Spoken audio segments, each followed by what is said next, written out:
I wanted to take a moment and share a little bit about my experience because I'm living the same life and having the same experiences, except it's no longer through the lens of chaos and grasping. It's now through the lens of clarity and flow. It truly feels like a leaf that when you put it in front of the sun and shine light on it, all of a sudden all the veins become visible. It's like living in the light of regulation.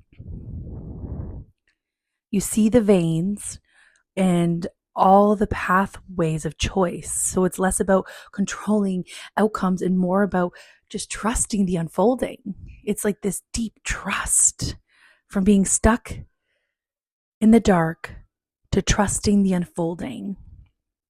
And it all started with self-trust. And in that self-trust, it's like I've free falled into myself. Like that was the pivot point, is the self-trust, which led to surrender. And surrender is not spiritual. It is nervous system surrender is what I'm speaking about. It is creative agency. It is response over reaction. Surrender is so much deeper than we've been taught, or that is taught. And it's absolutely when you create the deep self-trust within yourself, it automatically leads to surrender. And surrender equals receiving. Receiving is the flow that carries you. It is allowing what has always carried you to carry you through this life.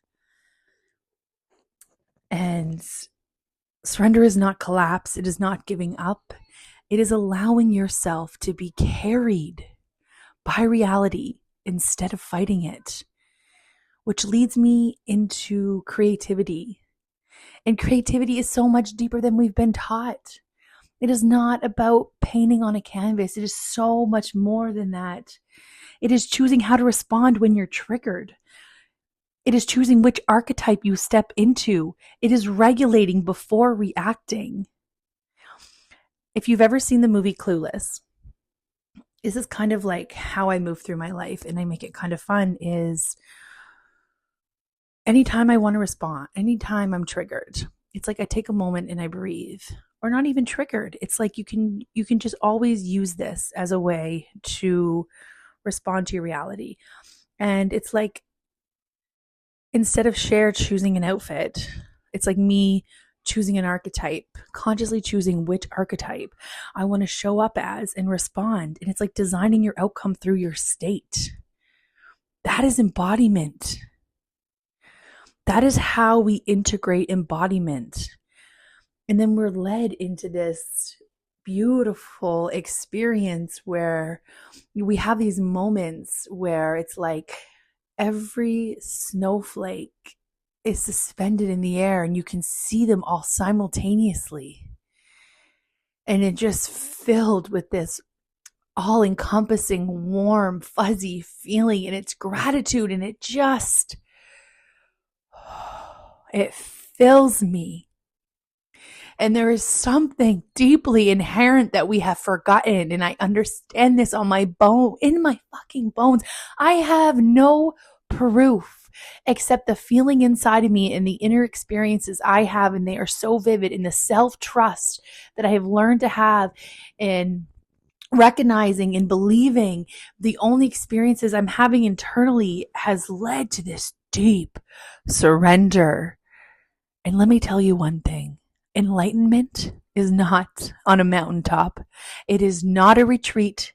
It is not a ritual. It is right here, right now, with my feet heavy on the ground while I'm baking sourdough. I'm doing stretch and folds. I'm laughing with my kids.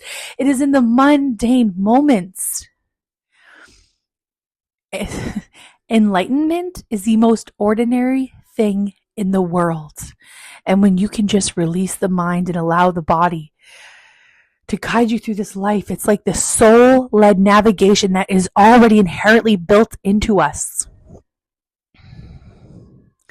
This inner certainty, this embodied faith, this fire.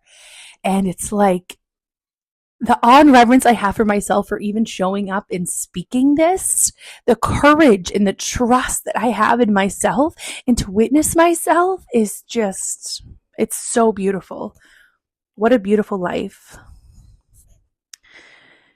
What a privilege it is to be here, to experience all the things it means to be human. We've forgotten. There are wars happening and people starving. Like, what the hell is going on? We have forgotten. Love. It all boils down to love.